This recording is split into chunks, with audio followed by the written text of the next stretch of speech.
Okay, while the rest move in, I think it is perfectly suitable we get started. Our third and final panel for this Islands Dialogue will be focused on blue economy and climate action. And I introduce to you Masanori Kobayashi, Senior Research Fellow at the Sasakawa Peace Foundation. Good morning, everybody. Thank you for this opportunity. It's my great honor to moderate the final sessions of this wonderful forum to discuss this Indo-Pacific that is our, indeed, a common interest. In these sessions, we'd like to address this climate change and the blue economies. I think a number of speakers for the last day and a half have been speaking about the importance of promoting blue economies as a way to safeguard the ocean environment and at the same time generate economic returns to improve people's livelihood in particularly Pacific and Indian Ocean colleagues. I have a pleasure to have distinct panelists sitting on this podium. At the outset, I'd like to introduce my colleague, Dr. Atsushi Watanabe, who has been working on these blue economies. I've been working with him in the same office, Ocean Policy Research Institute of Sasakawa Peace Foundations. He will give us a bit of a highlight about what we or he does for this research on blue economies in the context of supporting regional corporations in the Pacific and Indian Ocean. Watanabe-san, please. Okay. Thank you very much for the introduction. I'm very happy to be here as a panelist of this session. And I'm the only one to use the PowerPoint slide, so I hope you can see on the back side of the view. So I've been talking about this blue economy and climate action opportunities in the, enhancing island resilience. So let me start. Oops. Okay, so I mean, it's very hard to see for you from the back side, but when promoting blue economy in general, we need to consider this hand side, resource availability dimension, as well as this side, enabling condition dimension. And this side, resource availability dimension includes a lot of conventional as well as emerging marine industries, such as bioprospecting, blue carbon, ecotourism, fisheries, mariculture, and ocean renewable energies. And this is very important. And also, when promoting blue economies, generally speaking, the Oceania area or including the Pacific Island countries, sees that prioritize community objectives and traditional resource use, and also emerging sectors that can be developed in accordance with the local customs. That is very important to promote blue economies. And the creation of blue economy, including climate action, contribute to the regional stability through food and energy security, and vice versa. So it's that kind of security environment is a very enabling condition to promote blue economy. So next slide is, and we consider from our research, this is important. These two things are very important keywords. So one is synergy creation and optimization. So we need to create a lot of synergies among the maritime industries, and also benefit sharing to the coastal communities or people involved in the blue economy field is very important. So, yeah. So I will show you some of the examples of the synergy creation from the island areas in Japan, maybe. So this is mangrove, tourism-led conservation of mangrove forest in Japan. So in Idiomot Island, which is designated as a World Heritage in Japan recently. And but because of that, many tourists are coming to this very small island with a population of 4,000 only. and like 300 to 500,000 people visit this island a year.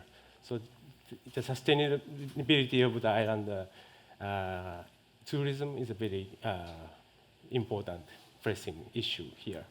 And people want to accommodate a lot of tourists, but they made a kind of, when doing the mangrove tourism, they made a kind of a gentleman agreement among the ship operating companies to limit the speed of the boat, so that because if you boat feel the speed of the boat is very high, it will generate the waves, and the sediment of the mangroves are like eroded, and then it eventually fall down. So they made an agreement, conservation agreement, to limit the speed of the boat, so that the mangroves can be kept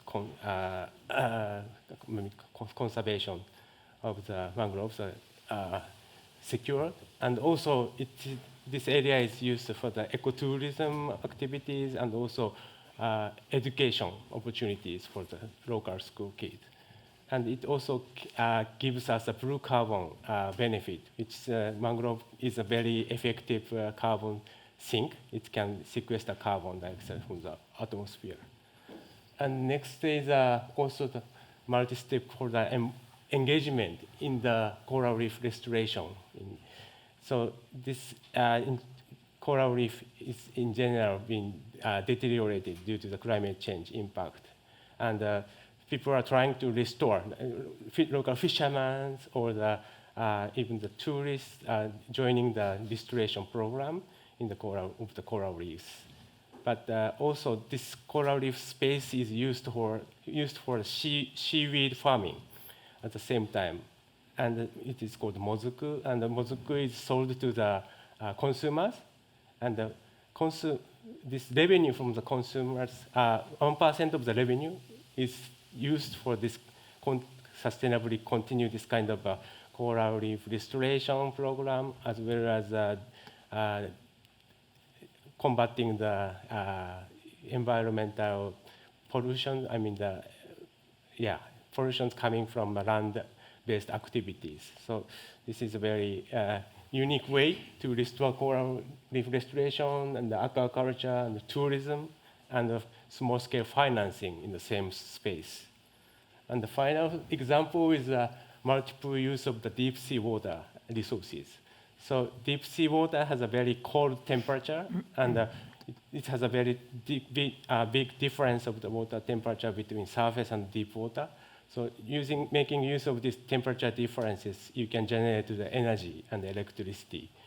But at the same time, this deep sea water is very clean and cold, so it can be used for multiple purposes, like this seaweed and the prawn aquaculture, and also new way of using like a pharmaceutical use or growing vegetables, which doesn't grow in this hot environment without using the cold water temperatures. So this is also a good example of like a multi-stakeholder engagement in promoting blue economies. So this is the final slide. I think this is key takeaway message from my presentation, that it is important to incorporate traditional knowledge and customs and create synergies in existing and new blue economy areas, and monitor and develop enabling conditions at the same time. And create a blue economy basic plan at the multiple municipal level, and accumulate useful examples is very important, I think. And it is preferable to also make a comprehensive ocean plan at the national level, that embodies this. So I think that's the end of my presentation. Thank you. Thank you very much, Atsushi, for sharing us some of the examples that we have been studying in Japan as cross-cutting, multi-stakeholder, collaborative blue economy initiatives. I hope we are trying to find inspiring case studies that will be beneficial to other colleagues in other regions and countries. And we really hope that we can share lessons and some innovative approach with our colleagues in this context. Now I have a pleasure to introduce Ms. Alison Clausen, Deputy Coordinator of the UN Decade of Ocean Science for Sustainable Development at the UNESCO based in Paris. Both of us were in Subo, Fiji last week, attending international conference on marine science, ocean science, and ocean management with a number of colleagues from the mainly Pacific Island countries and also the USA and also Europe as well. I think we really had a rich discussion. I'm very pleased that Alison is here with us to share the key findings and the future perspectives in the context of UN Decade of Ocean Science for Sustainable Development. Alison, please. Great, thank you. Thank you so much for that introduction. Lovely to see you again on this side of the world. We've seen each other a couple of times already this year in different locations. And thank you, of course, to the Carnegie Endowment for International Peace and Sasakawa Peace Foundation for the invitation to speak today. It's a real pleasure. So the institution or the organization that I work for is obviously part of the United Nations. It's the Intergovernmental Oceanographic Commission of UNESCO, as Masanori said, based in Paris. And we are the part of the UN that looks at ocean science and really helps to work with member states and other partners to promote ocean science, but really also to use ocean science. And so what I wanted to start off today was thinking about how that plays into this blue economy discussion. Because I think we hear a lot about the political will for blue economy or the political will for a sustainable ocean economy. Of course, that is essential. But that's only a starting point. There needs to be this robust foundation built and nurtured and created to ensure that that political will gets translated to action. And some of the things that we think about when we're thinking about how can an organization such as IOC contribute to that is looking at three major conditions of success. So the first of those that I want to talk about is ocean knowledge. Capacity development is the second, and then partnerships, and then sort of coming to see how all of that is framed within the UN Decade of Ocean Science for Sustainable Development, which is led by IOC UNESCO. So starting off with the question about ocean knowledge, and it was wonderful to hear Atsushi's presentation because a lot of our thinking and a lot of the work we're doing is very aligned with the work that you're doing as well. You talked a lot about synergies and interactions, and of course, a sustainable blue economy has many different elements. It has the economic element, it has the social element, and it has the environmental or ecological element. And all of these elements are interacting within themselves, across themselves, and of course they're all interacting in a changing environment and a changing climate. And so when we're talking about sustainable ocean economy, we also need to be talking about resilient, sustainable ocean economies, because things we're planning for today are going to change in the future. So we've got this sort of very dynamic system that we're trying to work within, with very locally specific issues to address, both natural issues, social issues, economic issues, and the fact remains that we don't always have the knowledge that we need to be able to address these different issues and the way they're interacting. And that can be because the knowledge simply doesn't exist, or it can be because the knowledge is held by industry or a researcher on his hard drive, or it could be simply because we're not considering the full range of knowledge systems that can help inform the development of a sustainable ocean economy. And this comes to the point that Atsushi was making about traditional knowledge and indigenous and local knowledge. And we heard this so much last week when we were in Fiji with colleagues from the Pacific about ensuring that indigenous and local knowledge is considered at exactly the same level as the more sort of Western ocean science, for want of a better phrase. So as we're thinking about this, we need to be thinking about how we can build this robust foundation of ocean knowledge. And a lot of this is around capacity. It's making sure that the capacity is there in the regions, in the countries, in the communities where it is needed. And it's not just the capacity to do science, it's not just the capacity to do research, it's the capacity to co-design and co-create with all of the players within a sustainable ocean economy. So whether that be industry, whether it be the local community resource management, managers, the tourism industry, the fisheries industry, the local government decision makers, but ensuring that all of these actors are involved in a co-design process that identifies where some of these knowledge gaps are, can co-create and feel or access these knowledge gaps, and then very importantly, translate that to action across the science policy society interface. And again, that's not something that just happens. You need skills, you need resources, and you need time to be able to do that. And that's where a lot of the focus, particularly of the Ocean Decade, and I'll come back to this, is on when we talk about capacity development for a blue economy. And then the third condition of success, partnerships. So often building a sustainable ocean economy is a process as much as anything. And there are different tools that are used, sustainable ocean planning, you talked about national ocean plans, marine spatial planning, integrated coastal zone management. There are many different tools in the toolbox, but what a lot of them have in common is they're very focused on the process being as important as the outcome, because you need that process to build ownership. And so therefore you need the partnerships. And you need the multi-sectorial partnerships, but you also need the geographically differential partnerships. So again, working from that national from the subnational to the national to the regional to the international level, because all of these players have a role to play, and it's very important that these partnerships are developed. So any country that's looking to build a sustainable ocean economy is grappling with these challenges and how to build these conditions of success. And I would say countries in the Pacific, small island developing states, as we heard again last week, are grappling more than others with some of this.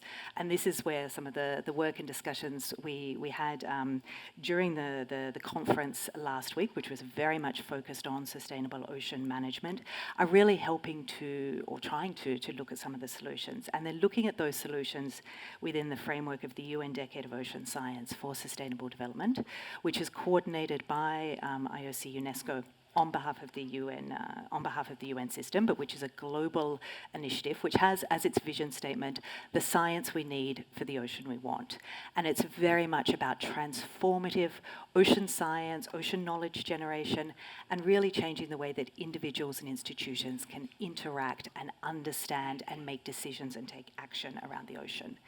The whole Ocean Decade is focused around 10 Ocean Decade challenges, and there is a specific challenge on sustainable blue economy within those Ocean Decade challenges. So it is very much a priority of the Ocean Decade. The decade works at the global level, but it also works at the regional level. And one of the reasons we were in Fiji last week was actually to launch the Pacific Islands Regional Coordination Hub for the decade, which will be housed within the Pacific community in Suva, which is going to be able to translate that global ambition of the Ocean Decade, including for sustainable ocean economy, to the national level. And then we also work at the national level via national decade committees.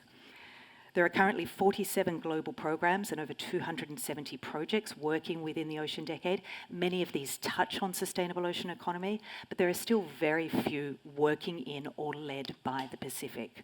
So one of the things that we talked about last week, and which will be a process over the next 6 to 8 months, is to develop a Pacific regional roadmap for the Ocean Decade, which is driven by the actors in the Pacific and very diverse set of actors that identify some of these knowledge needs, these capacity development needs, and these partnership needs, so that we can address some of the challenges around building a sustainable ocean economy, and then using the framework of the Ocean Decade to fill those needs.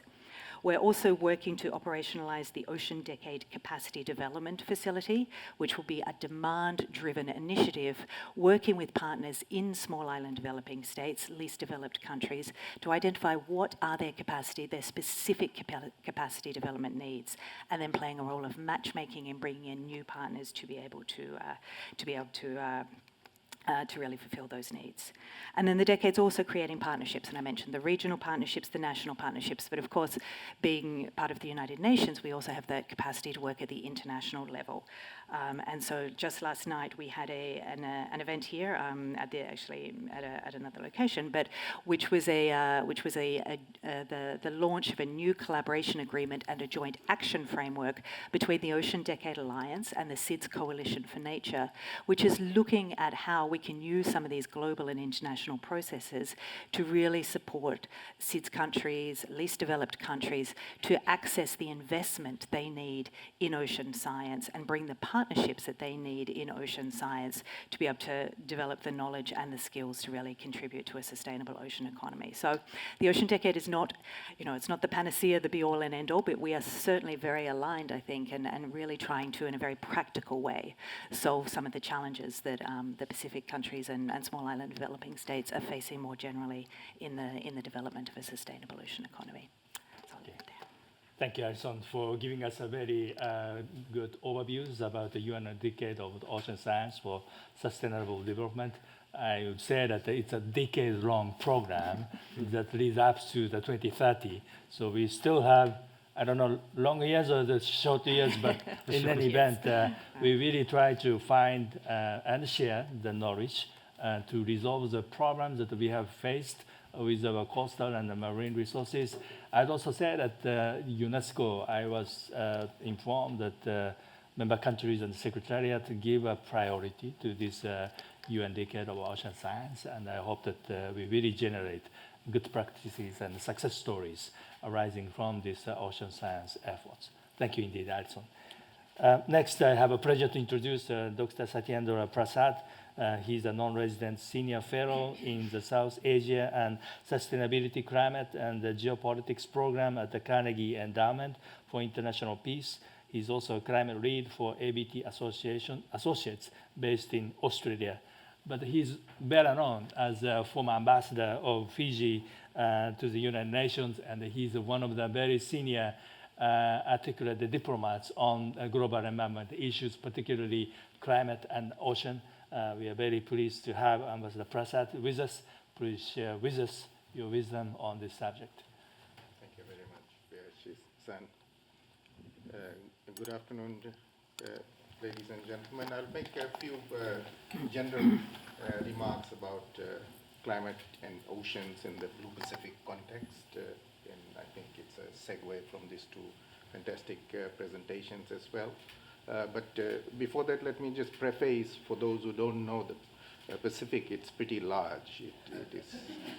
You can put all the land mass of the world into the Pacific Ocean. There will still be heaps and heaps of ocean left. It is very big. You should see it in its real perspective. That's one. And second, it's also a rather strange thing because it absorbs something like 60% of the greenhouse emissions, gas emissions. So all the sin that we commit, it absorbs it on our behalf. And yet it gives the third breath that we take every second. The third breath comes from the Pacific. So it's that personal to you. Take 3 breaths, the third one is coming from the Pacific. And it also, every sin that we commit in greenhouse gas emissions, 60% of it absorbs. So that's the scale of services that it provides. And needless to say, that is why we have the Decade of Ocean Science. That's why we have fantastic people talking and thinking about how should we be thinking about the blue economy. You had yesterday the Prime Minister of Cook Islands was saying basically small island states or large ocean states, they look to the ocean for their survival. Their identity depends on it. They are oceanic peoples, and they think about oceans in slightly different ways than people with large countries with large land masses do. But the oceans are in peril. They are in peril at 1.1 degrees Celsius increase. One of the figures we often say that is Ambassador Tito from Kiribati was telling you, that Kiribati is a country, it's a pretty large country. It's, I think, amongst the 10 largest countries in the world. It serves as a function of surface that it occupies. That its main economy is tuna. And if you see across the whole of the Pacific, the tuna is migrating as waters heat up. They're migrating to cooler waters on the eastern coast of South America, etc., which are also warming up, but they need to find their right temperatures. And if you quantify that, the total losses we estimate already annually is something like $600 million of a 1.2 billion industry. And $600 million is almost equal to the total grant ODA that goes into this region. So that's the scale of loss already that countries like Kiribati and Fiji and Marshall Islands are absorbing every day. And all the indicators are that that trend line will continue to get worse. They will get worse, one, because we are still way off the 1.5 degrees Celsius target. We are in the 3% plus range. And second, that the planet has become inherently unstable, and as you have seen this summer throughout the world, from the fires in Canada to the floods in Libya right now to the fires in Greece, and the planet is not behaving in the ways in which scientists understood them to be. In the Pacific, Australia has declared, I think today, we have entered the El Nino phase. This is the first of the El Nino that is climate change supercharged. So we understand El Nino for centuries, but how bad its impact on the blue economy will be is unknown. We'll begin to see the dimensions and scale of it in a year or 2 years. So it is inherently in a very, very bad place. So my one message for stabilizing the blue economy is for all countries, businesses, civil society, cities to do much, much more to bring the world back to a pathway of 1.5 because your third breath is at stake. It's how personal that is to all of us. In building the blue economy for Pacific, they need to think about all the integrated parts. There are many parts to this. So if you're building a tuna trade, you need wharves, for example. You need secure shipping lines, and these wharves and jetties, fuel supply lines. These are part of the blue infrastructure. They are built on land, but they are very much part of the blue infrastructure. All of these blue infrastructure are now exposed to super cyclones, and for the first time this year, people are beginning to ask the question whether, because we are getting super cyclones or super hurricanes, whether the ways in which these are ranked should be changed because they are outside of the bandwidth that we are using, category 1, category 2 to 5. But the new wind speeds that are coming are in category 6, category 7 type of, which don't exist, but they're in that outer range. And the engineering that has gone into building much of the infrastructure is not built for these new super cyclones, etc. So the entire blue infrastructure for countries who are wholly dependent on their blue economy, the infrastructure that is on land, is now exposed, and these are very serious investments for these countries to make to begin to think about building sustainable blue economies. I mentioned El Nino, and Ambassador Sito this morning also talked about illegal and underreported fisheries practices in Kiribati and across the Pacific. It is our estimation that 1 in 3 tuna that is caught in the Pacific is an illegal one. And if you belong to those countries, please tell your leaders that one, sign up to the conventions, and 2, to take measures on industry to stop doing this. And there's very few countries, large countries, who are not sinners. They've all done this at some point. But 1 in 3 tuna is probably illegal that you buy off the shelves in shops in New York or anywhere else. And the impact of that on food security of Pacific Island communities have been growing for several decades now. And you will find across the Pacific Islands that as a consequence of people who are almost wholly dependent on blue foods, aquatic foods, as a consequence of, 1, the climate change impacts of coral reefs dying and fisheries becoming scarce, and of illegal fisheries in protected areas, etc., that people's dependence on cheap imported foods is very high, and the consequences on human health is quite dramatic. And across the Pacific, you may be surprised that some of the NCD rates are amongst the highest in the world. And it's a bit difficult to believe that an imported cheap can of mackerel from one of the Asian countries may be your normal dinner than fish or something that comes from the lagoons just outside your house, outside your village. That's a very, very common practice. All of this, and let me wrap it up by making 2 or 3 comments. So we are meeting on the margins of the General Assembly, and the General Assembly this year is a midway point for SDGs. The SDG that is most important to us is SDG 14.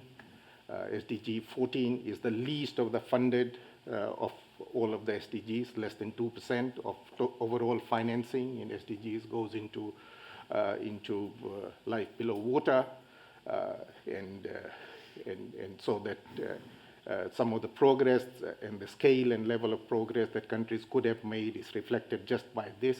Second is that systems, I think, especially in development partners and multilateral institutions, are still not mature enough to deal with the sustainable blue economies. They do not operate. The waters don't operate like things happen on land. There's no such thing as a 3-year project below water.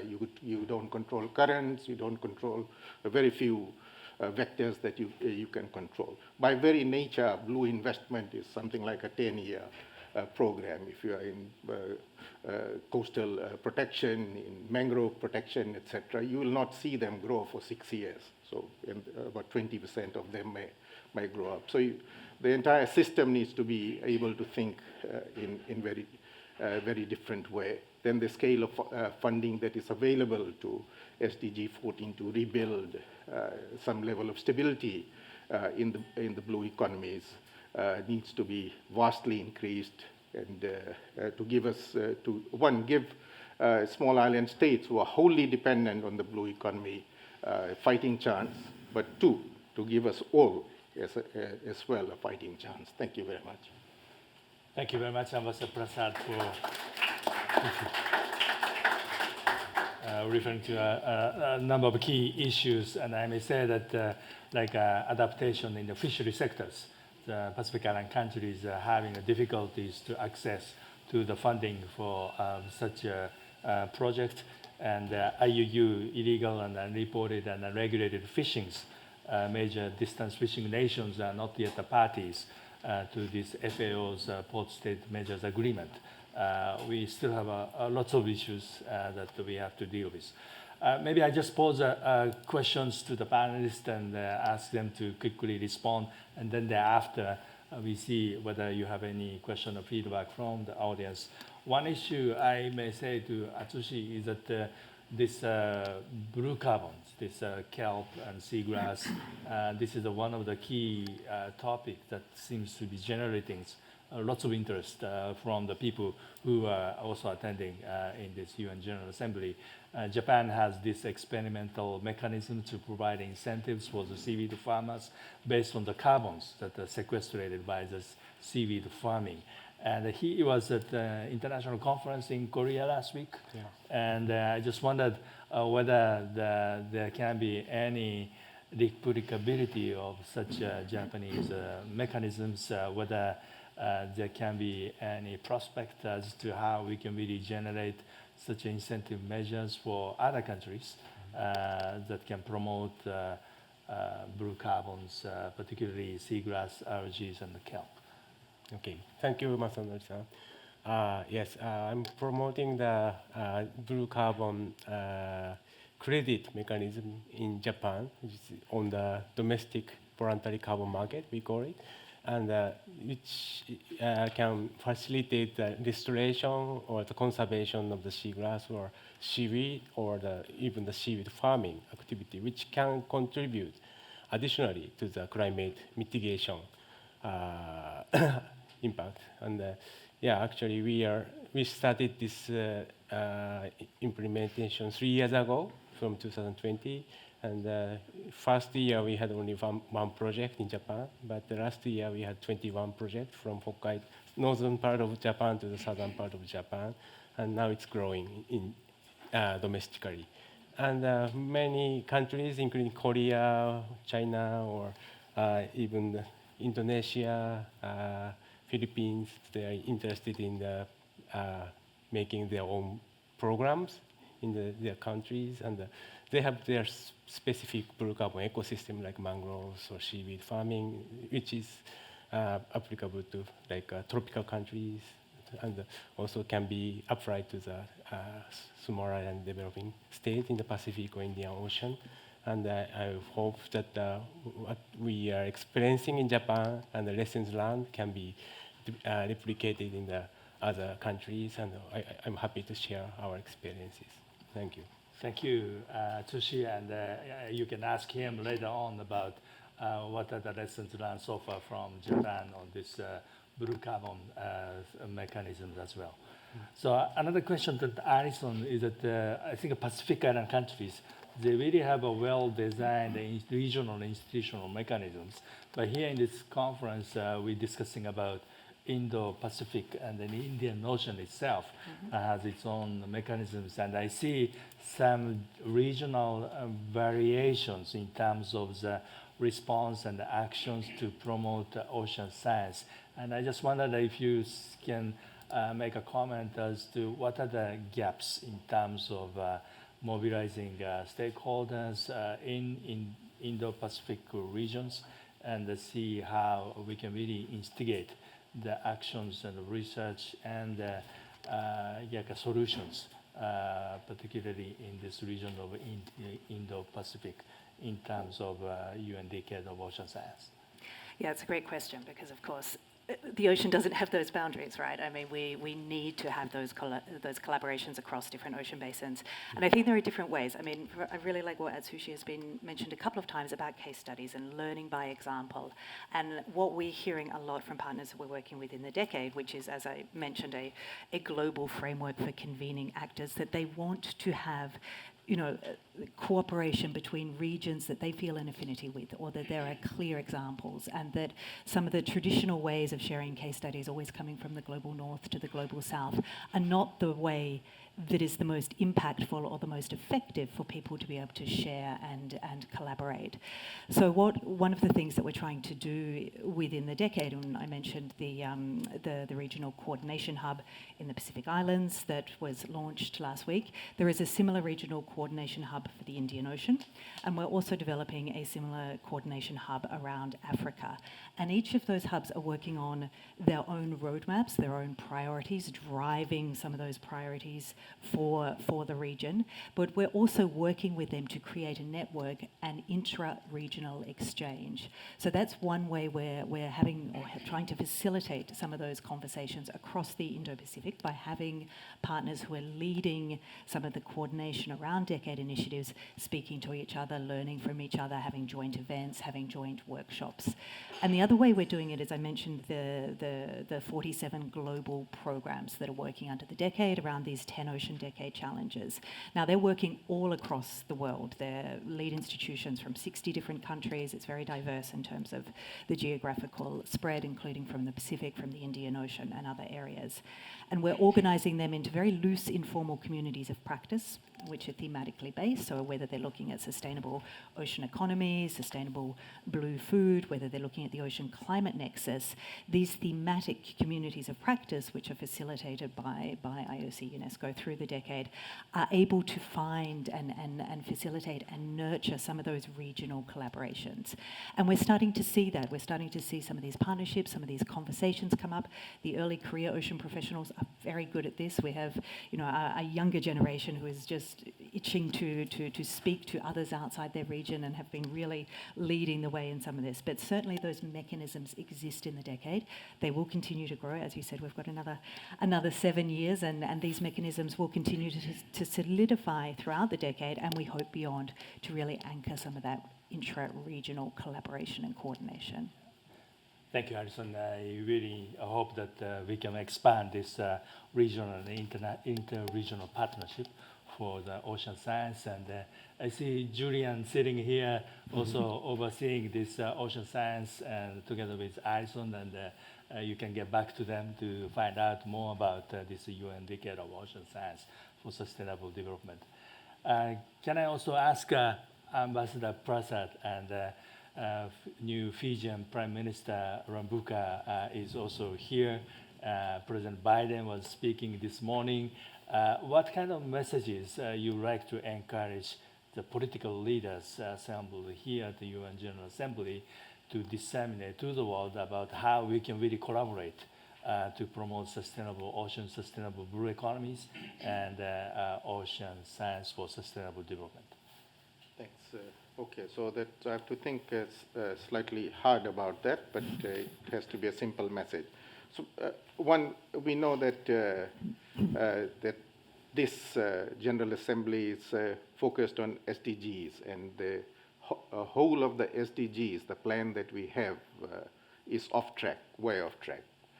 And second, we also know that the SDGs are off track for many reasons, but one of the reasons is that climate change is impacting on everything, on life generally across, right? So whether it's in education or in health and everywhere, climate. And so climate is by far in this period the most important, at least that's my view, challenge before us as a group of nations, as human civilization, I would say, as large as that. But we should also know, and this would be my message to President Biden and to my own Prime Minister and all leaders, is that the ocean gives us one of the best fighting chance to get climate change back to slow down the acceleration of climate change, and that gives us a very solid fighting chance. So as we think, therefore, about the blue economy, we should think about how, by creating greater stability in the ocean, we are contributing to reducing greenhouse gas emissions and global warming, etc. One. And second, as we are doing all of that, as these examples have shown, we are creating jobs, enhancing livelihoods, giving our young people greater hope, moving them into new occupations that they may not have thought about. Rather than land-based engineering, they are doing marine engineering.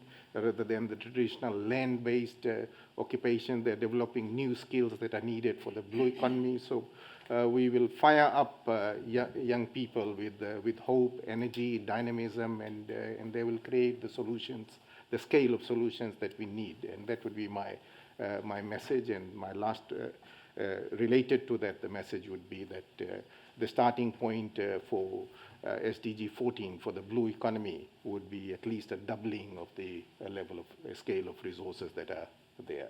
Thank you. Thank you very much, Ambassador Prasad. And okay, do we have? Okay. I really apologize that I was told that we went over the time, and there are some high-level events taking place in this premise right after this. So I encourage you to speak to the panelists afterwards, and yeah, I hope that we can really facilitate collaboration to achieve sustainable ocean and sustainable blue economies, and ocean science for sustainable development. May I ask you to join me in giving a big round of applause to the panelists. Thank you very much.